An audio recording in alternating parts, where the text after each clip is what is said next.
દ્વારા વસંત પંચમી નિમિત્તે સરસ્વતી પૂજનનું આયોજન કરવામાં આવ્યું। ભારતીય સંસ્કૃતિ અને પરંપરા પ્રમાણે ચાલનારી સોમનાથ સંસ્કૃત યુનિવર્સિટીમાં યજ્ઞ યાગાદી સમિતિ દ્વારા વસંત પંચમી નિમિત્તે સરસ્વતીનું પૂજનનું આયોજન કરવામાં આવ્યું હતું, જેમાં તમામ અધિકારીઓ, કર્મચારીઓ તેમજ અધ્યાપકો તેમજ વિદ્યાર્થીઓ સાથે મળી કાર્યને સંપન્ન કરવામાં આવ્યું હતું। સાથે પરિસર ખાતે આવેલ તમામ મંદિરોમાં પણ આજે ભાવપૂર્વક પૂજા અર્ચના કરવામાં આવી હતી। તેમાં પ્રથમ માતા સરસ્વતીની પૂજા કરવામાં આવી હતી, જેમાં યજમાન પદે ડોક્ટર કાર્તિક પંડ્યા અને ડોક્ટર પંકજ રાવલ હતા। તેમજ બૃહસ્પતિ ગ્રંથાલય ખાતે આવેલ બૃહસ્પતિજીનું પૂજન અર્ચના કરવામાં આવી હતી, જેમાં યજમાન પદે રવિન્દ્ર એસ કાળે અને વિશાલ જોશી તેમજ વિશાલ રાઠોડ તથા સમગ્ર સ્ટાફ જોડાયા હતા। મુખ્ય પ્રવેશ દ્વાર પાસે બિરાજમાન વેદ વ્યાસજીની પૂજા અર્ચના પુરાણ વિભાગના ડોક્ટર આશાબેન માઢક અને ડોક્ટર કુંજલબેન ત્રિવેદી દ્વારા કરવામાં આવી હતી। બિરાજમાન પંચમુખી હનુમાન મંદિરે પૂજા અર્ચના કરવામાં આવી હતી, જેમાં વહીવટી સ્ટાફ દ્વારા કરવામાં આવી હતી, જેમાં શ્વેતાબેન જાની, વૈશાલીબેન તેમજ અનિલભાઈ જોશી સહિતનાઓએ પૂજા અર્ચના કરી હતી અને યજમાન પદે હિતેશભાઈ જાની જોડાયા હતા। રિપોર્ટિંગ બાય મહેશ વાજા, સોમનાથ।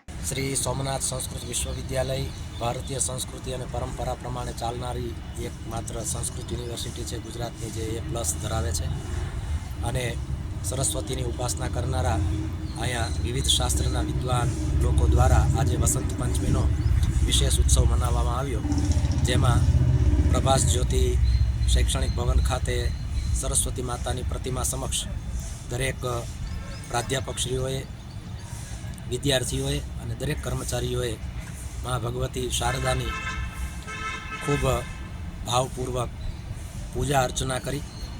ત્યારબાદ સોમનાથ સંસ્કૃત વિશ્વવિદ્યાલય પરિસરમાં જેટલા પણ દેવસ્થાનો છે, વ્યાસજીના પ્રતિમાનું પણ પૂજન થયું, પંચમુખી હનુમાનજી મહારાજની પણ પૂજા કરવામાં આવી, વેદનારાયણની પણ પૂજા કરવામાં આવી અને બૃહસ્પતિ ગ્રંથાલય ખાતે બૃહસ્પતિ દેવગુરુ બૃહસ્પતિનું પણ પૂજન અર્ચન ગ્રંથપાલ શ્રી રવિન્દ્ર સાહેબ કાળે સાહેબ દ્વારા અને ગ્રંથાલયના સ્ટાફ દ્વારા કરવામાં આવ્યું અને આજરોજ આવી રીતના પરિસરમાં વસંત પંચમીની ખૂબ શ્રદ્ધા અને ભાવપૂર્વક ઉજવણી કરવામાં આવી।